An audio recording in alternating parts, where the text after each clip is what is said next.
तो चलिए शुरू करते हैं नेक्स्ट क्लास। ठीक है, जो नए जुड़े हैं उनके लिए मेरी तरफ से हैप्पी रिपब्लिक डे। ठीक है, अब उसके बाद जो क्लास है हमारी हिंदी की है। ठीक है, हिंदी में आपको पता है कि थैंक यू थैंक यू। ठीक है, उसके बाद जब हमने पढ़ा था हिंदी में, वो आपको पता है कौन कौन से हमने टॉपिक पढ़े हैं। ठीक है, उसमें सबसे पहले हमने समास से ही शुरुआत की थी। ठीक है, समास में थोड़ी सी कारक के थोड़ी सी बात हुई थी वहां पर। ठीक है, समास के बाद मैंने उपसर्ग और प्रत्यय भी कराया अलग से। ठीक है, तो बहुत इंपॉर्टेंट क्लास है वो। ठीक है, उसको प्रैक्टिस करते रहना, 3 चैप्टर जो है। ठीक है, वहां से 6-7 नंबर का जरूर बनेगा। ठीक है, 6-7 नंबर का पक्का बनेगा। उसके बाद जो नेक्स्ट जो चैप्टर है हमारा, वो बहुत इंपॉर्टेंट भी है और किसी के लिए वो टफ भी है, बहुत टफ लगता है लोगों को। ठीक है, लेकिन हमने इतना टफ नहीं बनाना है, हमने बिल्कुल एग्जाम के पर्पज से जितना भी हो सकता है तो हमें करना है, जिस चैप्टर का नाम है संधि। ठीक है, तो संधि और समास जो है एक दूसरे के आपस में बिल्कुल एक दूसरे के समरूपी थे। ठीक है, अब संधि से पढ़ने से पहले मैं आपसे कुछ ये बताना चाहता हूँ कि जो संधि से पहले आपको वर्णमाला का ज्ञान होना जरूरी है। वर्णमाला इन द सेंस आपको वर्णों का नॉलेज होना अनिवार्य है। ठीक है, जिस प्रकार से समास में हमने कारक का यूज किया था, तभी हमने तत्पुरुष समास आ सकता है अगर आपको कारक का नॉलेज हो, कारक के विभक्ति चिन्ह का नॉलेज हो। तो उसी प्रकार जब हम संधि करते हैं तो वर्णमाला का ज्ञान होना आवश्यक हो जाता है। ठीक है, तो संधि से पढ़ाने से पहले हम थोड़ा सा जो चर्चा करेंगे वो वर्णमाला के बारे में करेंगे। ठीक है, तो वर्णमाला और वर्ण क्या क्या है, इसके हमारे डायरेक्ट क्वेश्चन भी बन सकते हैं कि वर्णमाला किसे कहते हैं और वर्ण क्या होता है और शब्द क्या होते हैं, वर्ण कितने होते हैं, स्वर कितने होते हैं, व्यंजन कितने होते हैं। ठीक है, तो इसी प्रकार से आगे ये चलता है। तो ये बेसिक जानकारी बहुत जरूरी है। ये अगर मैं आपको डायरेक्टली संधि कराना शुरू कर दूं, फिर मैं कहूं कि अ का आ हो जाता है, फिर दीर्घ हो जाता है, दीर्घ स्वर हो जाता है, फिर ह्रस्व स्वर को मिला के ये स्वर हो जाता है, तो स्वर व्यंजन वाली बात होगी आगे। तो स्वर व्यंजन वाली बात जो है उसमें वर्णमाला का ज्ञान आपको बहुत जरूरी है। ठीक है, तो संधि को अभी सीखने से पहले इसके लिए कुछ बेसिक चीजें हैं, वो हमारी वर्णमाला से कुछ शब्दों से रिलेटेड है। तो बेसिक जो वर्ड होते हैं पहले उसको जानते हैं। तो क्या क्या वो शब्द है तो मैं आपको बताता हूँ। ठीक है, तो शब्द देखिएगा, हो सकता है आपको अच्छे से पता भी हो, लेकिन मेरा बताना एक फर्ज है। तो इस तरीके से मैं आपको बताना चाहूंगा कि क्या क्या ये चीजें बेसिक होती है और क्या क्या एग्जाम में इसके क्वेश्चन बन सकते हैं। ठीक है, तो मैं आपको बता रहा हूँ। तो ये चीजें जैसे वर्ण हो गया, वर्णमाला होगी, ध्वनि किसे, इससे जब हम याद करो, जब छठी सातवीं में से तो डायरेक्ट आता था वर्ण किसे कहते हैं, वर्णमाला किसे कहते हैं, ध्वनि किसे कहते हैं, भाषा किसे कहते हैं, वाक्य किसे कहते हैं, शब्द किसे कहते हैं। तो इसी तरीके से हमें दोबारा वही चीजें पढ़नी है और एग्जाम के पॉइंट ऑफ व्यू से किस तरीके से ये आता है। ठीक है, तो यहाँ पर जो मैं आपको बहुत ही अच्छा चीज देखने किस तरीके से आपको आगे समझाता हूँ। अक्षर किसे कहते हैं, ठीक है, फिर उसके बाद देखिए शब्द किसे कहते हैं। ठीक है, बहुत बेसिक जानकारी है। पद किसे कहते हैं, अब देखियो हम किस तरीके से डिफरेंट करेंगे। वाक्य किसे कहते हैं, वाक्य, और भाषा किसे कहते हैं। अब आया हूं अपने हिंदी में, भाषा किसे कहते हैं। ठीक है, भाषा लिपि यही होगी वो। ठीक है, लिपि भी यही होगी। अगर मैं बात करूं भाषा लिपि को एक साथ करेंगे हम। ठीक है, ये तो ये कुछ टर्म होते हैं। किसी भी हिंदी की शुरुआत करने से पहले, बेसिक जानकारी से पहले हमें इनका ज्ञान बहुत आवश्यक हो जाता है। और इसका जो पूरा मतलब है, छोटे छोटा इसका मतलब है क्या क्या होता है, इसका पूरा वर्णमाला जो चैप्टर है, ये वाला वर्णमाला जो चैप्टर होता है, ठीक है, इसमें यूज हुआ होता ही, वर्णमाला में यूज होता है। ठीक है, वर्णमाला जिसको हम अल्फाबेट बोलते हैं। ठीक है, अल्फाबेट। ठीक है, तो जो अल्फाबेट है, अब इससे पहले देखिएगा वर्ण क्या होता है। आवाज तो आ रही है ना मेरी क्लियर, बताइएगा, आ रहा है। देखिएगा, अब देखिएगा, पहले मैं मतलब पे जाता हूं किसका मतलब होता है क्या है। देखिएगा, वर्ण वो होते हैं, अब मैं यहाँ पर शॉर्ट में लिखता रहूंगा। वर्ण उसे कहते हैं जिसका हम खंडन नहीं कर सकते। क्या नहीं कर सकते, खंडन नहीं कर सकते। क्या नहीं कर सकते, उसको खंडित नहीं कर सकते, नहीं कर सकते, तोड़ नहीं सकते। दैट इज कॉल्ड वर्ण।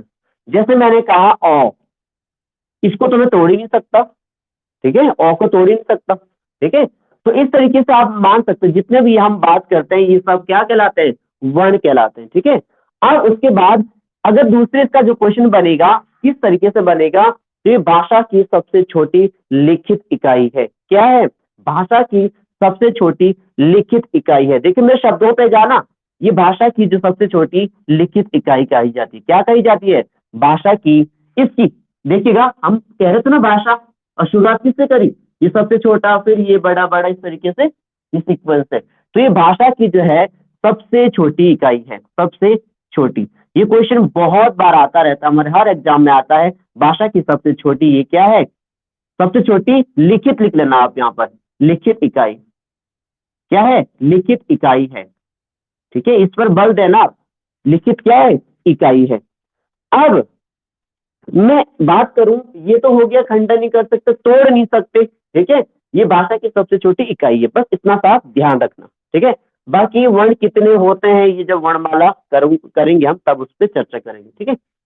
अब जो वर्णमाला होती है, अल्फाबेट जो होता है, ठीक है, जो वर्णमाला होता है इसको देखिएगा जरा ध्यान दीजिएगा, जो वर्ण होते हैं वर्णों के व्यवस्थित क्रम को बोलते हैं, व्यवस्थित, ठीक है, वर्णों के व्यवस्थित क्रम, बस इतना ही इसका कोड ध्यान रखिएगा, वर्णों के व्यवस्थित क्रम को, मतलब एक सीक्वेंस में होगा, ठीक है, जैसे मैं कहूं अ से ज्ञ तक का सीक्वेंस, ठीक है, अ आज इस तरीके से आगे, ठीक है, क ख ग घ म जो भी है ये एक सीक्वेंस के अनुसार होगा, व्यवस्थित क्रम में होंगे, तो व्यवस्थित क्रम को क्या कहते हैं, वर्णमाला कहते हैं, ठीक है।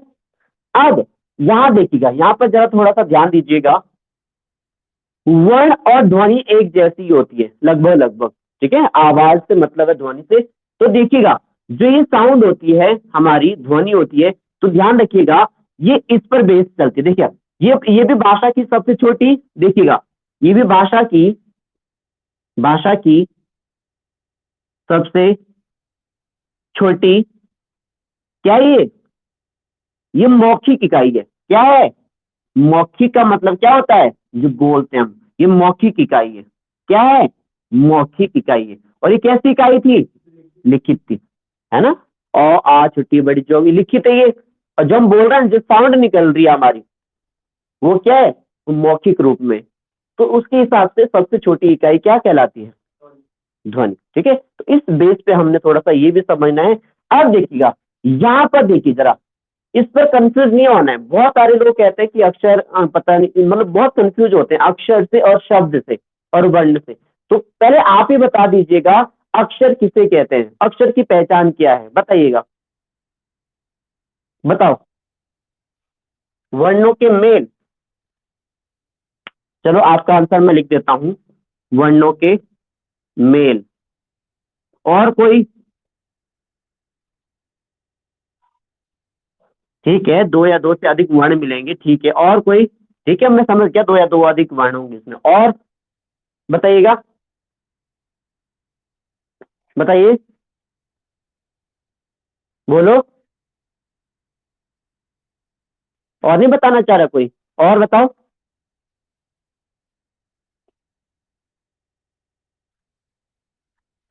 हाँ बोलो बोलो, क्या होता है, मतलब क्या होता है, मतलब एक वर्ण होता है ये, मतलब उसी की तरह होता है, एक वर्ण होता है इसमें, एक वर्ण को क्या बोलते हैं, मतलब जैसे क है ये अक्षर है, ये अ है ये अक्षर है, ठीक है, और ये आ है ये अक्षर है, आपका कहने का मतलब ये कि वर्ण ही अक्षर है ना, कहने का मतलब ये आपका, और कोई, ठीक है जी, ये तो चलो कोई बात नहीं, हम पूछ ही नहीं रहे, तो बताइए और कोई,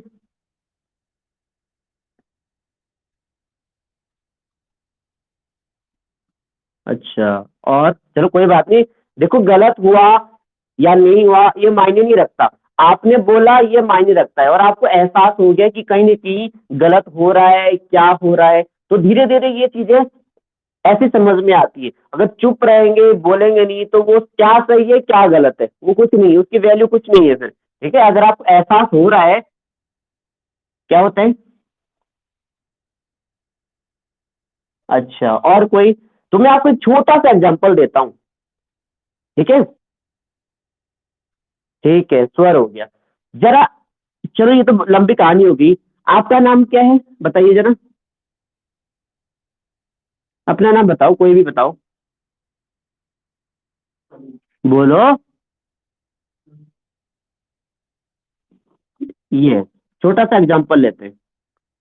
तो मुझे यहां पर बताइए, यहां पर शब्द कितने, शब्द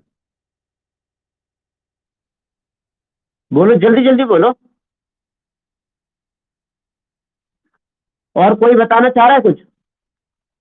एक, इसमें डाउट तो नहीं है किसी को, शब्द एक है। वर्ण कितने हैं, वर्ण? और कोई बताना चाह रहा है कुछ अलग? बता सकता है। दो। अक्षर कितने हैं? एक। और कोई बदलाव करना चाह रहा है इसमें? देखो आप ये मत समझना कि ये ऐसे बता रहा हूं मैं, इसका बहुत बड़ा लॉजिक है। अगर आपको ये समझ में नहीं आ रहा ना, अक्षर वर्ण अक्षर वर्ण शब्द, तो आप संधि कर ही नहीं सकते, वो रट्टा हो गया। तो पहले बेसिक जानकारी है वर्णमाला को सीखने से पहले। तो बताइए जरा, ये तो आपका ही नाम है, ठीक है, इसके जगह में कुछ भी लिख दो, तो कमल कमल जो भी है, राम नाम श्याम। तो जरा इसी में चाटिए, आपने शब्द पहचाना एक है, वर्ण दो और अक्षर एक, तो इसका मतलब तो ये हो गया अक्षर तीन। तीन, गिनिए जरा कौन कौन से, बता दीजिए तीन कौन से।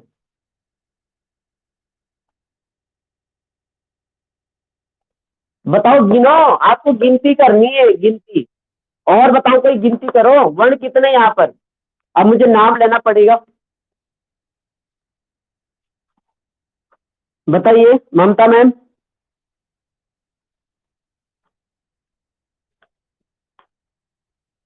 बताइए।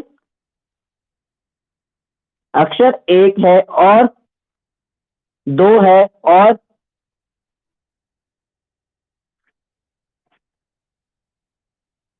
अक्षर दो है। चलो बिंटू, बिंटू सर बताएंगे इसमें वर्ण कितने हैं, इसमें निशा में वर्ण कितने हैं?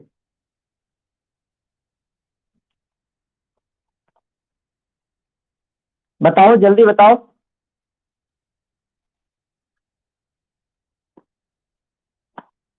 कितना हो सकते हैं इसमें वर्ण, बताइए जल्दी। चार। बिंटू बताएंगे निशा में अक्षर कितने हैं? बताइए, बताइए बताइए। अरे बिंटू कौन है, बिंटू का नाम ले रहा हूं मैं।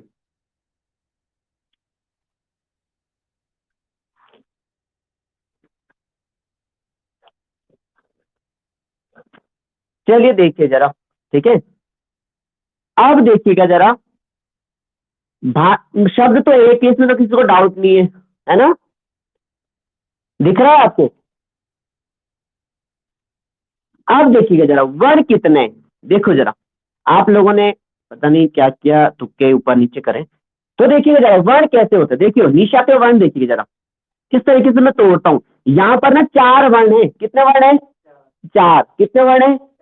चार वर्ण है। अक्षर कितने हैं? अक्षर कितने हैं? दो। अब मैं आपको बता भी देता हूँ, चार कौन से दो कौन से हैं।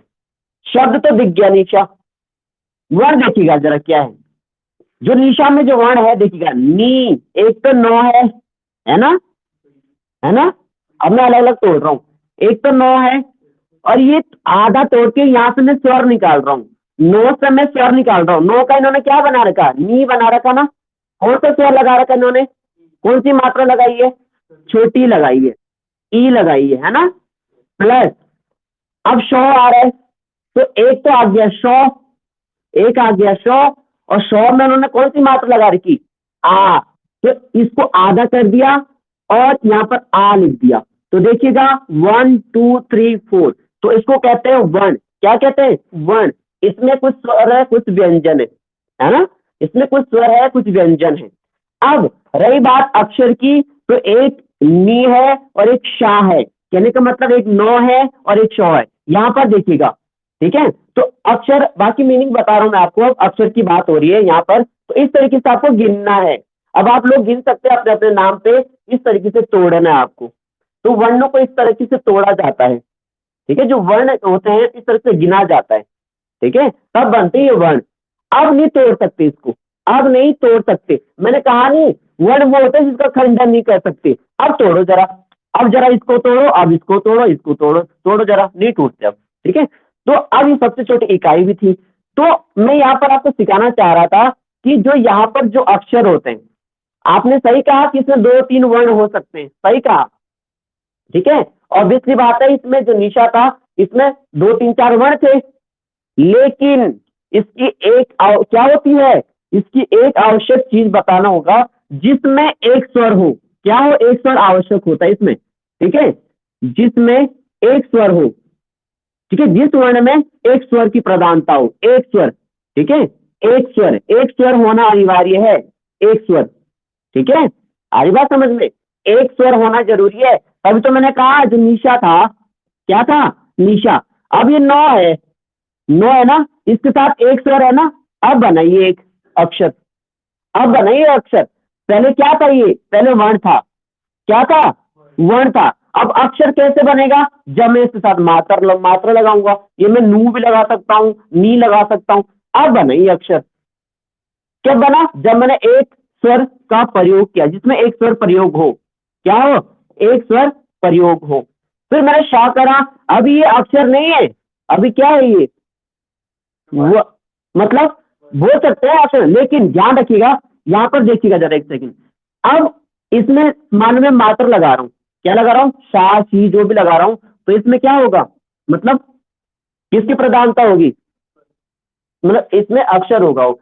एक और चीज मैं आपको बताना चाह रहा हूँ, ठीक है, जैसे कुछ लोग ये भी सोच रहे होंगे ना, जैसे मान लो क है, ठीक है, ये वर्ण भी है और अक्षर भी मान सकता हूँ इसको किसी कहीं कहीं रूप में। कैसे मानेंगे, देखो, जो क है ना, क ये ऐसे होता है, ये इसमें अ छुपा होता है, क्या छुपा होता है, अ। जितने भी व्यंजन होते हैं, जितने भी व्यंजन होते हैं उसमें अ की मात्रा होती है, किसकी मात्रा होती है, अ की मात्रा होती है, मतलब अ रहता है उसमें। ठीक है, तो व्यंजन कहते ही उसको है जिसमें क्या हो, स्वर की सहायता हो, जो भी है उसमें। ठीक है, तो ये बेसिक चीजें थी, तो आप इस तरीके से समझना आपको जरूरी था कि शब्द क्या होता है और क्या होता है। ठीक है, अब शब्द पे आइए जरा।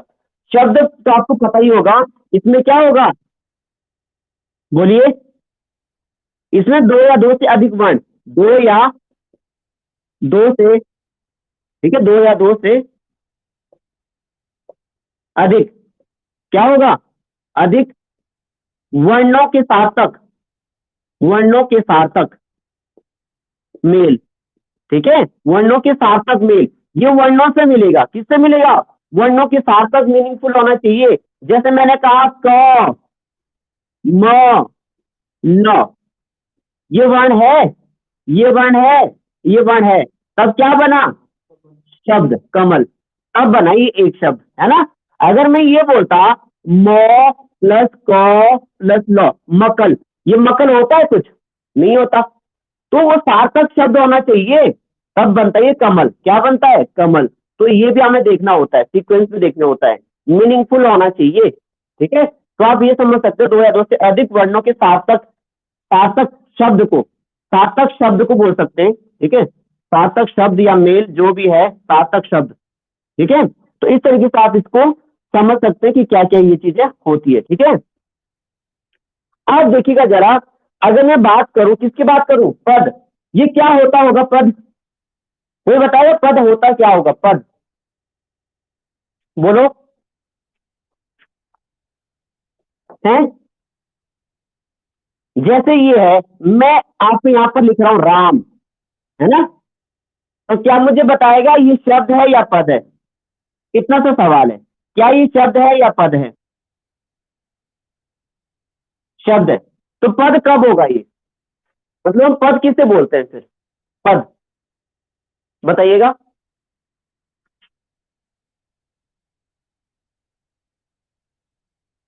नहीं, ऐसा नहीं होता हो। ठीक है, अब वो तो वर्ण हो गया, पद भी समान होता है। देखो, राम, राम स्कूल जाता है, राम स्कूल जाता है। अब देखो, राम को मैंने अंडरलाइन करा, ठीक है, तो इसको अब क्या बोलते हैं, पद बोलते हैं, क्या बोलते हैं, पद। अब आप समझ गए होंगे, जब तो मैंने राम का नाम ऐसे ही लिया, तब तो वो क्या था, शब्द था। किसी का नाम मान लो मैंने अनुज ले लिया, निशा ले ली, या कोई भी नाम ले लिया मैंने, ठीक है। तो वो क्या है, शब्द का प्रयोग करा मैंने, किसका प्रयोग करा, शब्द। अगर मैं ये बोलता निशा स्कूल जाती है, अब निशा को मैंने पद का रूप दे दिया, किसका रूप दे दिया, पद में शामिल कर लिया। तो कहने का मतलब ये है, जब वो शब्द किसी वाक्य में प्रयोग हो जाए, किसमें हो जाए, वाक्य में प्रयोग हो जाए, वो पद बन जाता है। क्या बन जाता है, पद। तो आप लिख सकते हैं एक लाइन में, जब किसी शब्द का प्रयोग पद में, मतलब इस वाक्य में हो जाए, क्या हो जाए, वाक्य में। तो जैसे यहाँ पर हुआ है ना, तो ये है, जब किसी शब्द का यूज या प्रयोग, जब शब्द का प्रयोग कहाँ हो, शब्द का प्रयोग कहाँ हो, शब्द का प्रयोग वाक्य में हो जाता है, किसमें हो जाता है, सेंटेंस में हो, वाक्य में हो, तब वो क्या कहलाता है, पद। ठीक है, सिंपल सी बात है। अब वाक्य का भी देखिए जरा, सेंटेंस क्या होता है, हम इंग्लिश में पढ़ते थे सेंटेंस, ठीक है। तो सेंटेंस क्या बनता था, two and more than two word से बनता था, लेकिन मीनिंगफुल होना चाहिए था, ठीक है, वाक्य। तो ऐसे ही हिंदी में भी है, दो या दो से अधिक, दो या दो से अधिक, दो या दो से अधिक, अधिक किससे बन रहा है, यहाँ पर शब्दों से बन रहा है, किससे बन रहा है, शब्दों से, ठीक है। इस आज बात समझ में, तो ये क्या होगा, दो या दो से अधिक शब्दों के सार्थक, सार्थक बोल सकते हो, या व्यवस्थित बोल, व्यवस्थित, व्यवस्थित क्रम को क्या बोलेंगे, व्यवस्थित क्रम। ये क्रम के अनुसार होगा, व्यवस्थित क्रम को क्या बोलते हैं, वाक्य बोलते हैं। जैसे मैंने कहा, राम एक शब्द है, फिर स्कूल, फिर जाता, फिर है, राम स्कूल जाता है, राम स्कूल जाता है, ठीक है। तो क्या होगा, एक शब्द, दो शब्द, तीन शब्द, चार शब्द, चार शब्दों का प्रयोग हुआ यहाँ पर, हुआ। तो अब देखो, व्यवस्थित में ना, राम स्कूल जाता है, मीनिंग दे रहा है। अब ऐसा तो नहीं बोलूंगा मैं, राम है जाता, या राम स्कूल है जाता, उल्टा पुल्टा। तो आपको क्रम अनुसार बोलने, मीनिंग भी होना चाहिए उसका, तभी वाक्य कहलाएगा, नहीं तो वाक्य नहीं कहलाएगा, ठीक है। ये वाक्य शुद्धि भी आता है, क्या आता है, वाक्य शुद्धि के लिए भी आता है। कैसे, कैसे आता है, मैं आपको एग्जांपल देता हूं। बच्चे को काटकर आम खिलाओ, बच्चे को काटकर आम खिलाओ, ये सही है गलत है, गलत। आ रही बात समझ में, सेंटेंस आपको सही लग रहा होगा, ठीक है। वहां पर ऐसे ही आता है एग्जांपल, बच्चे को काट कर आम खिलाओ, तो बच्चे को नहीं काटना है, क्या काटना है, आम को काट कर बच्चों को। तो इस तरीके से आपको वाक्य शुद्धि में देखना होगा कि किस तरीके से वो व्यवस्थित है, अदरवाइज वो वाक्य नहीं कहलाएगा, ठीक है। आप ये तो बोल सकते हो, दो या दो से अधिक मिलकर बना है, ठीक है। तो ये चीजें समझनी है, क्या है, किस तरीके से ये सेंस बेस्ड भी होते हैं, ये आपको समझना है, ये बेसिक जानकारी है। तो ये आ गया। बाकी भाषा क्या होती है, ये बोलने की जरूरत नहीं है अब, है ना। भाषा क्या होती है, भाषा, देखो, वाक्य ही भाषा है हमारी। जो भाषा वो कहलाएगी जो क्या हो, हमारी अभिव्यक्ति का एक माध्यम है भाषा, ठीक है। जिसमें हम अपने विचारों की क्या कर सकते हैं, आदान प्रदान कर सकते हैं। एक भाषा एक माध्यम है, ये हमें जानवरों से भिन्न करता है, ठीक है। बाकी जानवर भी हम जैसे ही होते हैं, एकमात्र इंसान के पास ऐसा ये भाषा है, माध्यम है, जिसके द्वारा हम डिफरेंस हो जाते हैं, डिफरेंट हो जाते हैं उनसे, ठीक है। लिपि आपको पता ही है क्या होती है, क्या होती है लिपि,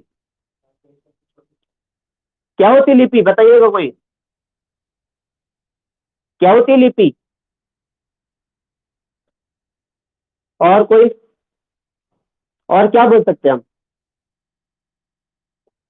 बोलिए, और कोई बताएगा लिपि क्या होती है, बोलिए। ये पर्टिकुलर इसमें लिखी जाती है, पर्टिकुलर क्षेत्र में, ठीक है, लिपि, ठीक है। भाषा की वो रहती है वो भी। अब देखिएगा जरा, अब क्वेश्चन सुनिएगा जरा मेरा ढंग से। देखो, भाषा की सबसे छोटी लिखित इकाई क्या है, वर्ण। भाषा की मौखिक इकाई क्या थी सबसे छोटी, बोलिएगा, ध्वनि। अब क्वेश्चन ऐसा नहीं आता, अब क्वेश्चन आता है कि भाषा की सबसे छोटी, ठीक है, मतलब क्वेश्चन बदलेंगे हो कि अर्थ के अनुसार भाषा की सबसे छोटी इकाई, अर्थ के अनुसार भाषा की सबसे छोटी इकाई, बताइएगा क्या होगी, अर्थ के अनुसार भाषा की सबसे छोटी इकाई, बताइए क्या होगी?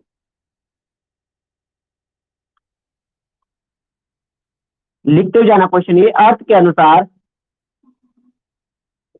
भाषा की सबसे छोटी इकाई, भाषा की सबसे छोटी इकाई क्या होगी? बोलो।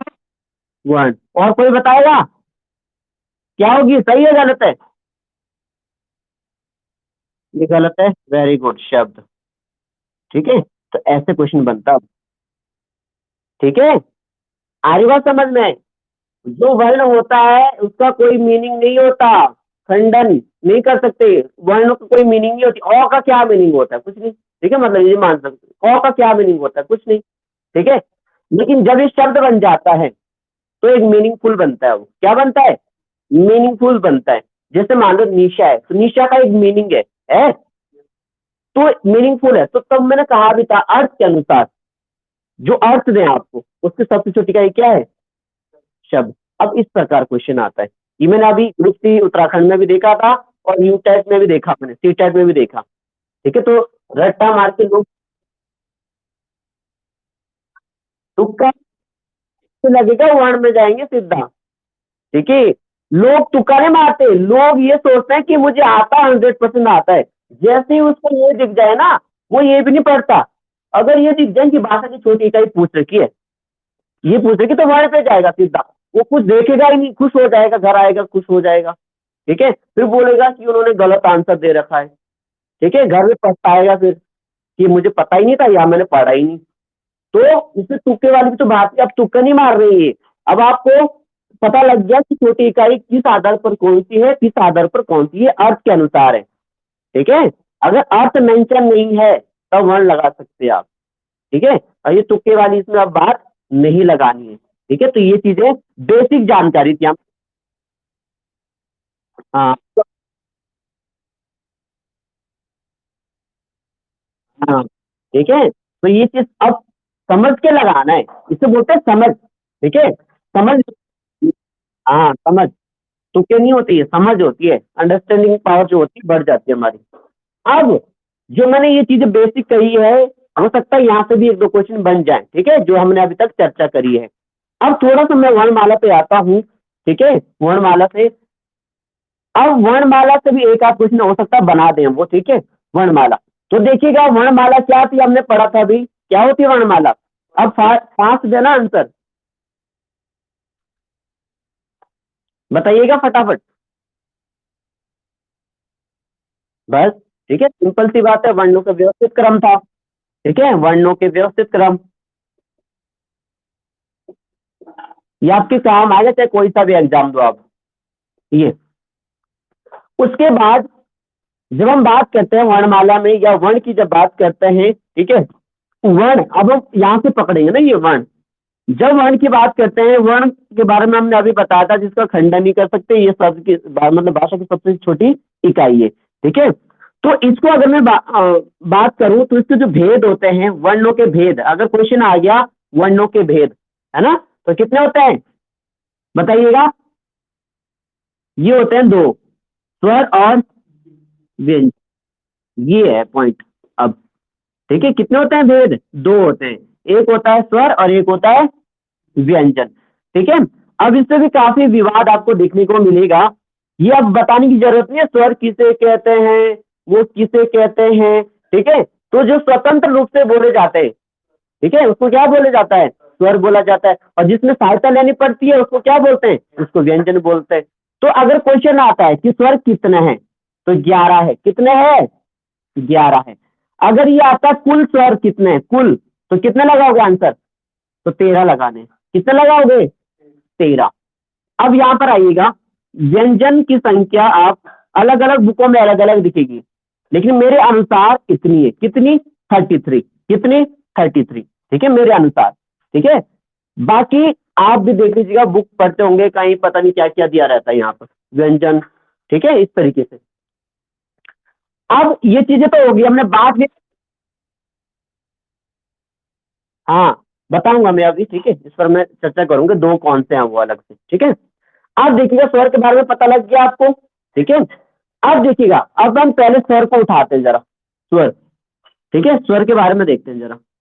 अब आपको बता देता हूँ 13-11 वाली कंडीशन है क्या, ठीक है। तो देखिएगा स्वर, जब स्वर को बांटते हैं या उसको डिवाइड करते हैं तो उसके भी कुछ हम भेद बोल सकते हैं, स्वर के भेद। अब हम डायरेक्ट स्वर के भेद पे आएंगे ना, स्वर के भेद, ठीक है, स्वर के भेद देखिएगा।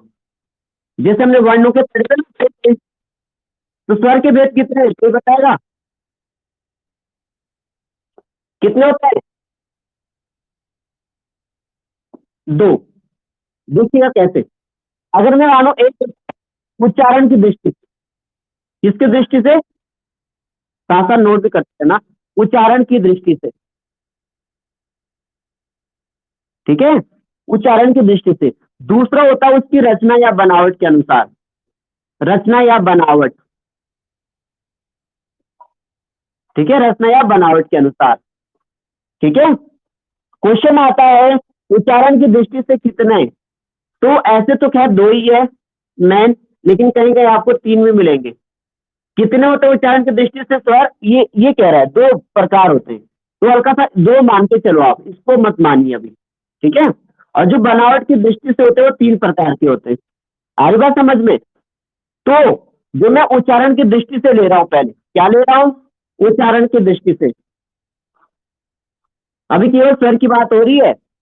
उच्चारण की दृष्टि से मैंने कहा कितने होते हैं, दो। अब दो वो कौन से हैं देखिएगा, पहला होता है ह्रस्व स्वर, ह्रस्व स्वर, आपने नाम सुने होंगे ये। दूसरा होता है दीर्घ स्वर। देखिए यहाँ पर ध्यान देना, अब यहीं से संधि का निर्माण होगा, ठीक है। अब यहीं से अगर आपको स्वर के बारे में पता है तभी तो स्वर संधि आएगी। संधि कितने प्रकार की होती है बताइए आप, बताइए, कौन कौन सी, क्या? हाँ, तो वो यहीं से बनती है वो, इससे तो बनी है स्वर संधि, इससे बनी है व्यंजन संधि, है ना। दो तो हो गई, बाकी विसर्ग किससे बनती है वो मैं आपको अभी बताता हूँ, ठीक है। वो ये जो दो है खेल वो भी मतलब वही बनाती है विसर्ग, ठीक है। तो हस्व हो गया ना।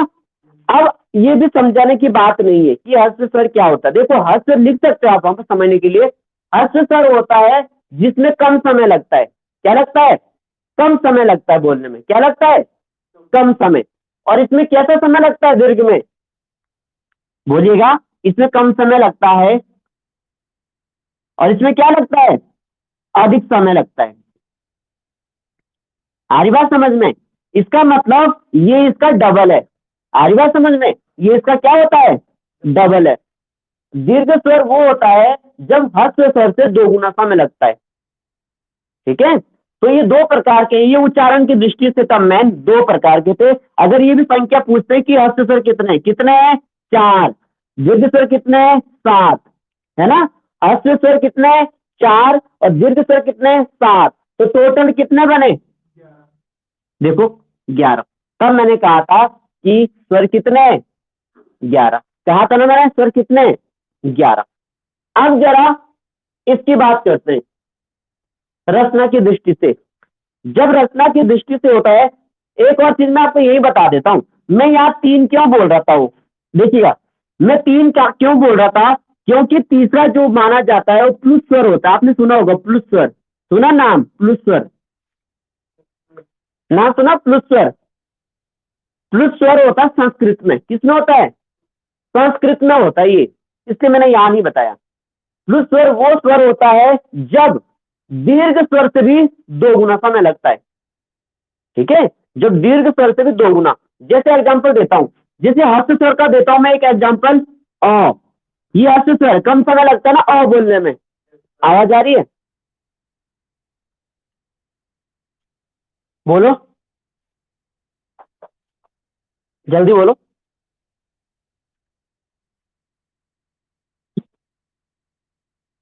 कर रहा हूं, देखो देखो, अर्थ स्वर अ, दीर्घ स्वर आ, यानी कि इसका डबल हो गया ना ये, अ का आ, अब प्लस स्वर वो होता है संस्कृत में, है ना, तो इसमें तो सबसे ज्यादा क्या आवाज लगती है, टाइम लगता है। तो अब देखो जरा, ये आ इस तरीके से पढ़ी जरा, तो कहने का मतलब इतना देर तक बोलूंगा मैं इसमें, ठीक है। तो प्लस स्वर संस्कृत में होता है, जैसे ओम, क्या होता है जब ओम का उच्चारण होता है ना, क्या होता है जब ओम का उच्चारण होता है संस्कृत में, तो कैसे होता है, जैसे ओम, है ना। तो कहने का मतलब ये हुआ, ये जो प्लस स्वर होते हैं ये संस्कृत में यूज किए जाते हैं, ये दीर्घ स्वर से भी ज्यादा समय लेता है, ठीक है। तो इस टाइप के क्वेश्चन नहीं पूछेगा वो, ठीक है, ये हमारे इसमें नहीं होता हिंदी में, तो दो ही हम उच्चारण की दृष्टि से पढ़ते हैं, ठीक है। बाकी प्लस हमने आपको नॉलेज के लिए बता दिया, ये जैसे ओम, ठीक है, ये आ रही बात समझ में ये। अब बात करते हैं रचना की दृष्टि से, किसकी दृष्टि से बात करें, रचना की दृष्टि से, मतलब जो बनावट है उसकी, किस प्रकार निर्माण हुआ स्वर का, ये बहुत इंपॉर्टेंट है, ये किस प्रकार निर्माण है, यही से संधि निकल के आती है। देखिएगा, जब बनावट के हिसाब से हमारे स्वर की रचना हुई थी, बनावट के हिसाब से, तो वो चलती है कितने, कितनी होती है, कोई बताएगा, तीन होती है, कितनी होती है, दो या तीन, कितनी होती है, कोई बताएगा कितनी होती है, कोई बताएगा कितनी होती है, तीन होती है। तो देखिएगा, पहला होता है आपका मूल स्वर, मूल स्वर, दूसरा होता है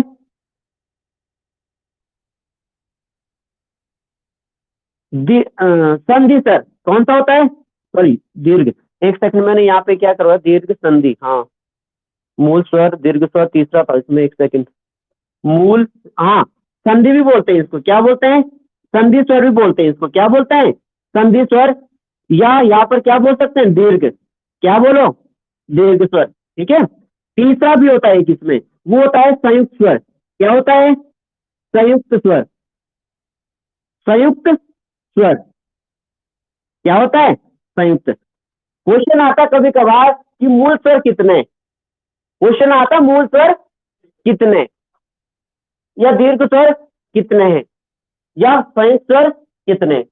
आप देखिएगा जरा यहाँ पर, अब एक और चीज मैं इससे पहले आपको बता दूं हल्का सा, ये तो मैंने बता दिया आपको, तो मैं यहाँ लिख भी देता हूँ, यहाँ पर जो ये आपके होते ना, कौन से थे यहाँ पे, हर्ष स्वर और दीर्घ स्वर, तो मैं लिख देता हूँ चार कौन से थे वो, लिख देता हूँ, जैसे अ, छोटी, छोटाऊ, और एक री माना जाता है, चार हो गए, चार, ठीक है, बराबर चार।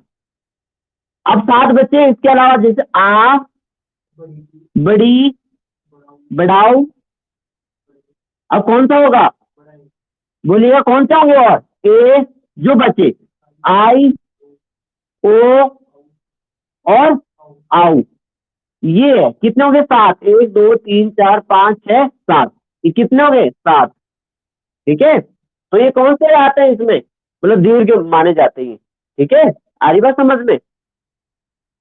अब यहाँ पर देखिएगा जरा, जो मैं यहाँ बनावट के हिसाब से देख रहा हूँ, बनावट के हिसाब से किस तरीके से है, तो देखिए जरा बनावट के हिसाब से क्या क्या है, किस तरीके से उन्होंने माना है, तो देखिए बनावट के अनुसार, देखिएगा, पहला मैंने कहा मूल स्वर, क्या कहा, मूल स्वर, तो मूल स्वर तो वही है, इसके भी क्या है, वही है, चार, जो ऊपर वाले थे ना ये अश्व स्वर, तो यही है मूल स्वर, ठीक है। तो लिख लेते हैं मूल स्वर कौन कौन से हैं, ये भी चार है, कितने, चार, कौन कौन से हैं, अ, बोलो, ई, उ, री, ये क्या है, मूल स्वर है। अगर मैं किसकी बात करूं, ये संधि या दीर्घ की बात करूं, तो देखिएगा क्या है ये होते हैं तीन, यहाँ पर कितने होते हैं, तीन, यहाँ कितने थे, सात थे, कितने थे ऊपर, सात, लेकिन उच्चारण के हिसाब से थे वो, लेकिन बनावट के हिसाब से देखिएगा क्या है, तीन, जो ये सात होते हैं ना, सात दीर्घ को दो कैटेगरी में बांटा है यहाँ पर, एक संयुक्त में एक इसमें, तो देखिएगा जो तीन होते हैं, तीन कौन कौन से होते हैं, क्वेश्चन आता है ये तीन वो कौन कौन से हैं, तो देखिएगा कौन कौन से हो सकते हैं, देखिए, एक होता आ, और एक होता बड़ी, और एक होता बढ़ाऊ, ये होते हैं दीर्घ संधि स्वर, आ रही बात समझ में। अब संयुक्त स्वर देखिएगा जरा, क्या होता है, संयुक्त स्वर, तो संयुक्त स्वर की संख्या होती है कितनी, चार, कितनी होती है, चार। अब देखिएगा जरा, जो चार होते हैं, क्वेश्चन आता है कि निम्न में से कौन सा संयुक्त स्वर है, कौन सा नहीं है, कौन सा है। अब देखिए वो चार कौन से बचे, तो लिख लेते हैं हम चार कौन कौन से हो। जैसे कौन कौन से हो सकते हैं, देख मैं यहाँ लिख रहा हूँ, जैसे ए, जैसे कौन से होंगे, और आई, जैसे ओ, और जैसे आओ। ये होते हैं चार संयुक्त स्वर, ये होते चार संयुक्त स्वर। जो ऊपर सात एक साथ है ना, ये उच्चारण के हिसाब से थे, लेकिन बनावट के हिसाब से इनको अलग अलग बांटा है, तीन ऊपर चार नीचे। अब इसका निर्माण, संयुक्त का मतलब होता है दो स्वरों से मिलना होता है। अब ये पता करना ए किससे बना है, ये किससे बने, ये क्वेश्चन है। यहाँ से आपको संधि आएगी। आपको अगर आपको यही तोड़ने आ गई कि स्वर कैसे बने, तो आपको बहुत आसानी से आपको संधि समझ में आ जाएगी। तो कोई मुझे ये बताओ कि ए किससे तोड़ा है, बोलो बोलो, आप बोलो, और किससे बना है ये ए।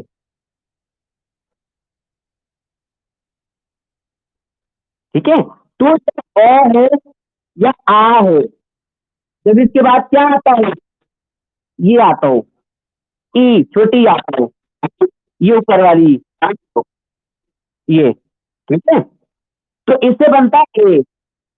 अब इधर वाला देखिए जरा, ये तो कॉमन रहेगा सबके साथ।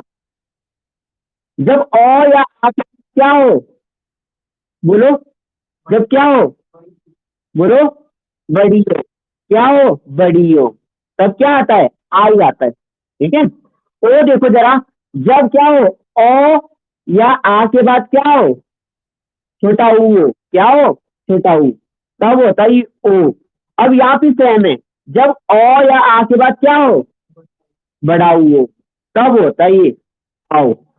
आवाज देखो देखो कैसी आ रही है, देखो बनावट कैसी है, अय अय अय, है ना। अगर आप पढ़ोगे ना इसको, अय अय, इसको और ई को पढ़ो, अय अय, ए आय आय, आओ आओ, ओ ओ। ठीक है, इस तरीके से आओ आओ आओ। ठीक है, तो ये जितना बोलोगे ना, उतने ही आपको आएगा, ये बिना बोले कुछ नहीं होता है। ठीक है, तो इस प्रकार ये बनावट के अनुसार है। तो बना कैसे था वो मैंने आपको डिस्क्राइब कर दिया। क्वेश्चन आता ही है कि निम्न में से संयुक्त स्वर कौन सा है, कौन सा नहीं है, तो मैंने आपको बता दिया कौन से संयुक्त स्वर है, कौन से ये संधि स्वर है, कौन से मूल स्वर है। अब मैं इसको टोटल जोड़ता हूं। मैंने ऊपर जोड़े थे 11 बने थे, कितने बने थे, 11। यहां भी देखिए 1 2 3 4 5 6 7 8 9 10 11, कितने बन रहे हैं, ये भी 11 बन रहे हैं। आ रही बात समझ में, तो ये भी कितने बने, 11 बने। तो इसका मतलब कहीं ना कहीं हम बिल्कुल कहां जा रहे हैं, सही जा रहे हैं, 11 पे। ठीक है, आई बात यहां तक समझ में या नहीं आई, बोलिएगा, बोलो, आई बात या नहीं आई समझ में, बोल, समझ आ। अब इसमें शॉर्ट मार लेना जिसको समझ में नहीं आ रहा। अब उसके बाद मैं अगर बात करूं, ये तो स्वर के बारे में हमने उसको थोड़ा सा कैटेगराइज किया है। अब जिसमें चीजें रहती है, जो 13 होता कैसे हुआ, ठीक है, 13 कैसे हुआ। देखिए यहां तक आपने देख लिया होगा स्वर किस प्रकार से बटे। अब देखिएगा जरा आगे, अब देखिए जरा 13 कैसे हुए थे। तो पहले देखो, सबसे पहले सीख के आना भैया, ठीक है, अच्छे से नोट डाउन करके आना, प्रैक्टिस करना लिखने की। ठीक है, लिखने की प्रैक्टिस करना ही है। अब देखिए जरा लिखते हैं जरा, देखिए बताएंगे, आ छोटी बड़ी छोटाऊ बड़ाऊ, ये री। ठीक है, फिर ए आई ओ आओ अंग और आहा, ये। अब देखिएगा जरा, मैंने कहा था 11 स्वर, 1 2 3 4 5 6 7 8 9 10 11, यहां तक तो हमने कर लिया। इसको हमने बांट भी लिया, कौन से हस्त है, कौन से दीर्घ है, कौन से मूल है, कौन से संधि है, कौन से संयुक्त है ना, सब बांट लिए।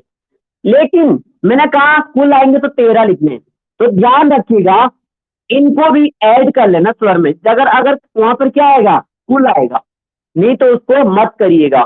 ठीक है, अब जो तो ये है ऊपर लगा हुआ बिंदु, इसको बोलते हैं चंद्र। नहीं है वो चंद्र, ऐसा होता है, ठीक है। इसको बोलते हैं अनुस्वार। क्या बोलते हैं? अनुस्वार। और जो ये लगा हुआ है ना पीछे, इसको बोलते हैं विसर्ग। क्या बोलते हैं? विसर्ग। यहीं से विसर्ग संधि का निर्माण होता है। क्या होता है? विसर्ग संधि का निर्माण होता है, ठीक है। तो अब देखिएगा, इसको अगर मैं दूसरे भाषा में बोलूं, इन दोनों को क्या कहा गया है? इन दोनों को रहा है वर्ण कहे। क्या कहे गए? आयोग भाव। क्यों कहे गए? क्योंकि ना तो ये स्वर की गिनती में माने जाते हैं रियल, और ना ही व्यंजन की श्रेणी में आते हैं, ठीक है। इसलिए इनको अयोगवाहक वर्ण कहा जाता है, ठीक है। इनमें दोनों की प्रधानता होती है, ऐसे स्वर भी व्यंजन भी मिक्स अप, ठीक है। तो इनको अलग ही श्रेणी दे रखी है, ठीक है। तो कभी कभार क्वेश्चन ये भी आता, कुल में भी हम मान लेते कि ठीक है ये, क्योंकि एक और बता देता हूं मैं आपको, इसको 13 क्यों बोले? क्योंकि इसकी भी तो मात्रा होती है, इसकी भी मात्रा होती है। ये भी तो मात्रा ही है, एक अनुस्वार अंग। हाँ, ये भी तो मात्रा। इसका मतलब ना क्या होता है? ह। क्या होता है ये? जो ह होता है, इसका मतलब ह। ठीक है। तो अब मुझे एक चीज थोड़ी और बतानी है, ये मैंने आपको बता दिया 13 क्यों है, क्या है, ठीक है। अब एक और चीज बहुत इंपॉर्टेंट, अब वर्ण कितने होते हैं? वर्ण, वर्ण, वर्ण कितने होते हैं? कितने पढ़े आप लोगों ने वर्ण? बताइएगा, बताइए वर्ण,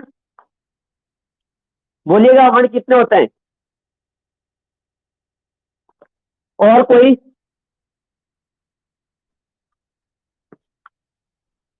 तो यहाँ पे भी आपको ध्यान देना है।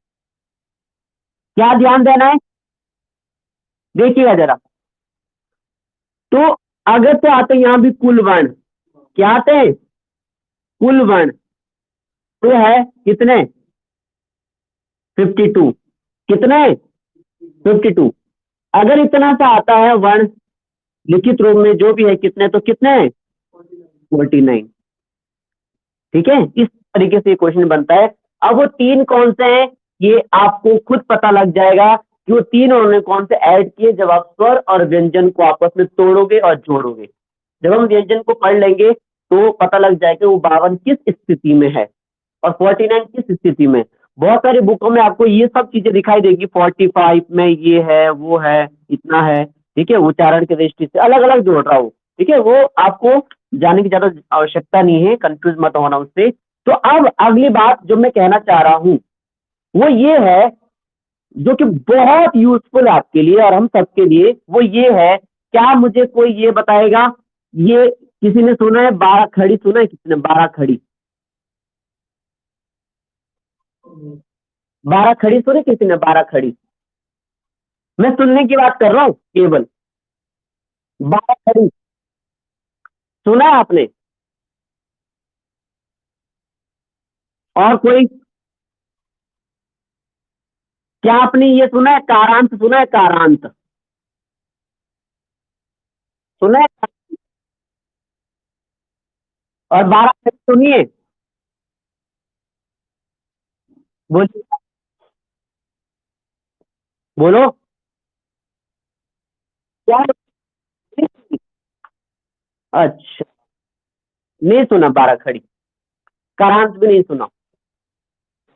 हाँ, तो देखिएगा, भले हम भूल गए, देखिएगा, ये हमें बचपन में कराया जाता था स्कूलों में, भले हमें अभी याद नहीं है, ठीक है।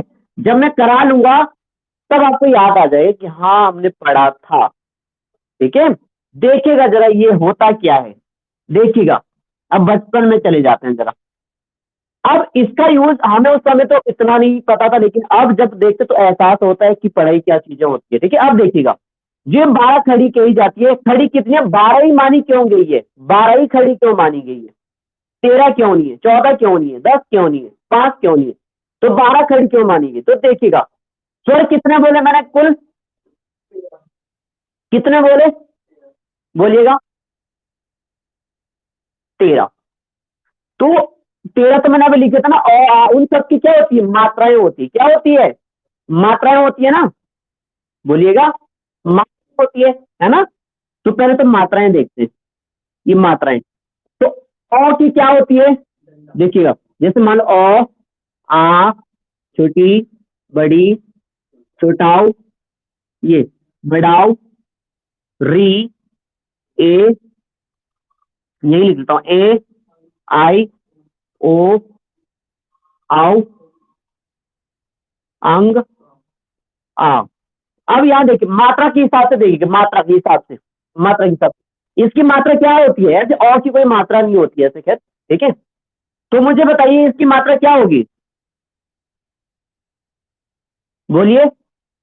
अब आप मुझे ये बताइए और की मात्रा क्या होगी, बताइए, बोलिएगा जल्दी।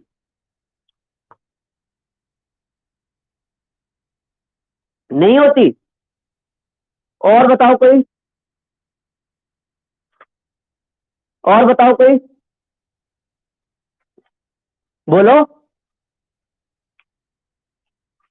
चलो ठीक है, जैसे आप कह रहे हैं और की कोई ऐसे कोई मात्रा नहीं थी, लेकिन देखिएगा इसको हम इस तरीके से दर्शा सकते हैं, किस तरीके से, ये है ना, ये ऐसे, चलो इसको थोड़ा सा ऐसे मैं गोल कर रहा हूँ, ठीक है, लेकिन ये ऊपर डंडा मार दो बस, ठीक है।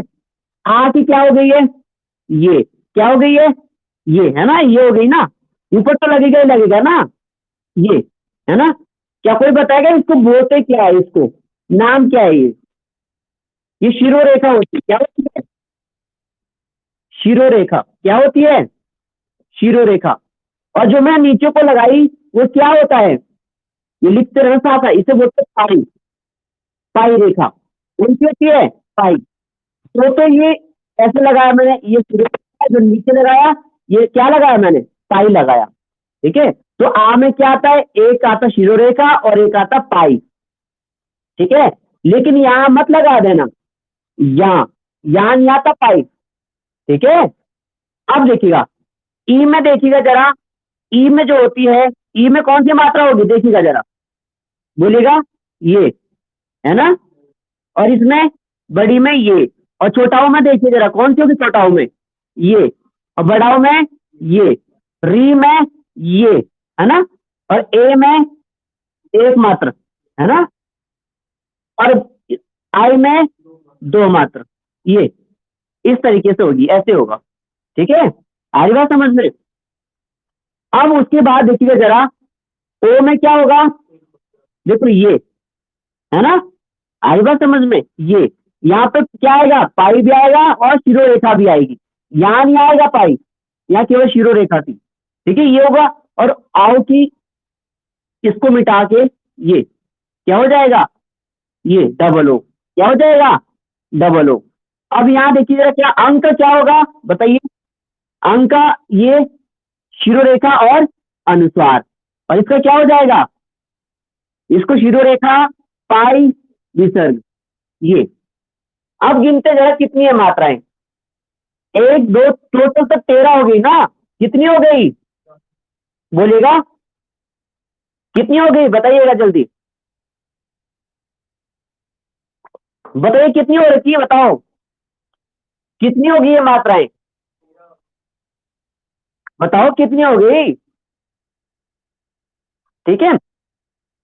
12, 1 2 3 4 स्वर कुल कितने थे, 13, तो मात्रा तो 13 ही हो गई होगी, मैं अभी ये बोल रहा हूँ, गिन लो आप। तो अब देखिए, अब जो खड़ी बोली उन्होंने कहाँ बोली, खड़ी और कारांत, खड़ी या कारांत क्यों बोल रहा हूँ, तो देखिए जरा, खड़ी या कारांत या ध्वनि, देखो ये सब एक ही बात है, 12 खड़ी, कारांत और ध्वनि सब एक ही नाम है, ये ध्वनि, आवाज। तो अब आप समझ गए उनकी 12 खड़ी कहाँ होने जा रही है। तो टोटल कितने चाहिए, चाहे मैं कारांत बोलूं, चाहे खड़ी बोलूं, चाहे ध्वनि बोलूं, चाहे मात्रा बोलूं, है ना, बोल सकता हूं, चाहे मात्रा बोलूं, ये कितनी थी, 13। लेकिन फिर मैंने कहा कि अ को ऐड नहीं करते, क्योंकि अ सबके साथ ऐड होता है, अ सबके साथ शामिल होता है, ठीक है। इसीलिए कितनी बची है, 12, क्या बची, 12।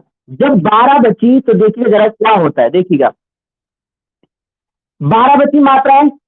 अब एक चीज देखिएगा जरा, एक और सेंस देखिएगा, जब हम उसकी क्या करते हैं, कारांत, क्या देखते हैं, कारांत। अब देखिएगा कारांत, अब देखो जरा, जैसा मैं एक वर्ण लेता हूं, कोई कोई एक व्यंजन लेता हूं, कोई सा व्यंजन ले लो आप, क, क, ये कोई व्यंजन है, तो क को मैं कितने प्रकार से लिख सकता हूं, बताइए आप, बताओ जल्दी, कैसे बताओ, जैसे दो कौन से प्रकार है, बताइए, बताइए, हैं, क और अ, ये तो है, क को कितने प्रकार से मैं बोल सकता हूँ, क को, क के कारण कितने बनते, क के कारण कितने बनते, कारण, बताइए, क को मैं कितने तरह से ध्वनि दे सकता हूँ, कितने प्रकार से ध्वनि आएगी क के साथ आवाज, कितने प्रकार से आ सकती है, आप देखो, स्वर कितने, स्वर कितने हैं, स्वर कितने हैं, 13। अब देखो, जब मैं क को बोल दिया, अब जो क है ना, अब मैं स्वर में फिट करता हूँ, इस स्वर में फिट करता हूँ, देखिए जरा, अब मैं यहाँ फिट करता हूँ, जब क को मैं यहाँ फिट कर रहा हूँ तो क्या होगा, बोलो, बोलो, इसका उच्चारण लाओ, क बोलेंगे ना, बोलिए क, अब इसमें लाओ जरा, इसमें बोलो क को, मात्रा जोड़ो, किसी को तो नींद आ रही है, ठीक है? देखो हाँ हो गई, है ना, अब जरा इसमें बोलो, की, सॉरी ऐसे लिखूंगा ना मैं, की ऐसे, ये मात्राएं देखो, मात्राएं लिखते है ना, अब मैं कौन सी लगाऊंगा, बड़ी, ये जो मात्राएं ऐसी लिखते हैं ना, देखो अगर मैं मात्राएं निकालूंगा तो इस तरीके से हो जाएगी, वो ऐसे हो जाएगी, ठीक है, ये ठीक है, ये इस तरीके, नहीं, ये ठीक है, अब देखिए यहाँ पर देख लेना आप, यहाँ पर ठीक है, अब एक ही हो गया, तो यहाँ पर अगर मैं फिट करूं तो क्या हो जाएगा, बड़ा की, यहाँ पर क्या हो जाएगा, मात्राएं लगानी है, मात्राएं, है ना, कु, यहाँ पर कौन सी मात्रा लगाऊंगा मैं, बड़ा कु, यहाँ पर कौन सा हो जाएगा, बोलो यहाँ कौन सा हो जाएगा, बोलो, बोलो, चलो मैं ये भी लगा देता हूँ, लो क्री आपके हिसाब से लगा देता हूँ, क्री, ठीक है, अब और ये क्या हो जाएगा, के, क्या हो जाएगा, काई, ये क्या हो जाएगा, को, ये क्या हो जाएगा, काउ, क्या हो जाएगा, कम, ये क्या हो जाएगा, का, तो आपने नहीं पढ़ा बचपन में, जब हम कौ का की कू कू के काय को कं का पढ़ते थे, नहीं था वो, था, चौ चा चू चू चे जो भी आप बोलना चाह रहे, टौ टा ची टू टू, जो भी आपने पढ़ा होगा, तो सबने पढ़ा होगा ये, ठीक है, तो ये होती है ध्वनिया, क्या होती है, ध्वनिया, प्राय, कारांत, क्या होता है, कारांत, इसी के नाम से क्या पढ़ा हुआ है, कारांत। अब देखो जरा नाम देखो इसको, अब देखो, अगर मैं इसको वापस तोड़ू, क्या तोड़ू, वापस इसको तोड़ू, निकालू बाहर, इससे क्या स्वर निकल रहा है, ओ, इससे क्या निकल रहा है बाहर, इससे क्या निकल रहा है, छोटी, इससे क्या निकल रहा है, बड़ी, बोलते जाओ, इससे क्या निकल रहा है, बड़ी, इससे क्या निकल रहा है, छोटा हूँ, इससे क्या निकल रहा है, इस प्रकार। अब देखो जरा कारांत क्या बोलूंगा मैं, इसमें बोलूंगा मैं अकारांत, क्या बोलूंगा, अकारांत, इससे बोलूंगा आकारांत, इससे बोलूंगा इकारांत, इससे क्या बोलूंगा, बड़ी कारांत, इसको क्या बोलूंगा, उकारांत, इसको बड़ा उकारांत। अब जो री है देखिएगा, जो री है ये, इसको ऐड नहीं करते ये, ठीक है, इसको ऐड नहीं करते, ये क्या होगा, एकारांत, आईकारांत, ओकारांत, औकारांत, जो भी है, ठीक है, इसीलिए मैं 12 खड़ी बोल रहा था, कितनी खड़ी बोल रहा था, 12 खड़ी, तो ये क्या, जब हम कौका किक्की बोलते तो क्री बोलते थे, नहीं बोलते थे, तो अब इसको हटा के, अब देखो जरा कितना बचा, 1 2 3 4 5 6 7 8 9 10 11 12, इसी को ही बोलते हैं 12 खड़ी, 12 खड़ी, ये है वो 12 खड़ी, 12 प्रकार की ध्वनियां, 12 प्रकार की मात्राएं, 12 प्रकार के कारांत। आवाज समझ में 12 खड़ी कौन सी है? बोलिएगा। ठीक है, तो ये हो 12 खड़ी। अब आप कोई सा भी वर्ण ले लीजिएगा, व्यंजन। आपने क लिया, फिर दूसरे वर्ग का ट ले लो, ट ले लो, प ले लो, प, पा, पी, पू, पे, जो भी है। ठीक है, तो ये हमें बेसिक चीजें होती है, बहुत बेसिक। ठीक है, तो ये 12 खड़ी ये कारांत होता है। क्वेश्चन आता है, जैसे जैसे मैं कहूं निशा, क्या कोई बताएगा इसमें कारांत कौन सा है? कारांत बोलिए, क्या है कारांत? नहीं है, तो आपको बता दूं, आपको देखना कहाँ है, शुरू में थोड़ी ना देखना है। आपको अंतिम शब्द ध्वनि देखनी है, अंतिम शब्द कहाँ से खत्म हो रहा है, उसकी साउंड देखनी है। हाँ, ये साउंड खत्म हो रही होगी, जहाँ से शब्द खत्म होता है वहां से देखते हैं। अब बताओ कौन सा कारण है? जैसे हम निशा बोलते हैं निशा, आ, कौन सा आ का इसमें आकारांत है। अगर मैं बोलूं बिंटू, ये वाला बिंटू, तो इसमें कौन सा कारांत है? ये बड़ू का कारांत, बड़ा कारांत। ठीक है, आ रही बात समझ में? तो इस तरीके से होता है। अगर मैं बोलूं कमल, कमल में कौन सा कारांत है? यहाँ पे आ रहा है पीछे। ठीक है, तो ऐसे पहचानते हैं।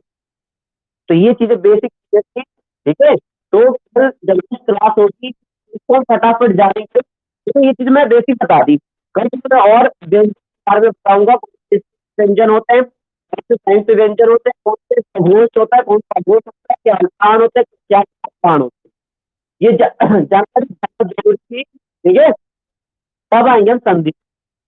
ठीक है, नेक्स्ट क्लास से। तो ये चीजें बहुत जरूरी है, निर्माण यही से होता है। कभी तो हम बोलते हैं संस्कृत कठिन है, तो जब आपको नहीं आ रहा तो कहाँ आप आप सोच रहे हो। ठीक है, तो आई थिंक समय ज्यादा हो गया। ठीक है, आया समझ में आप लोगों को या नहीं आया? बताइए, मतलब नहीं आया? बस एक के ही आया, बाकी के नहीं आया? बाकी के नहीं आया समझ? और बस एक के ही आया? चलो मिलते हैं फिर नेक्स्ट क्लास में।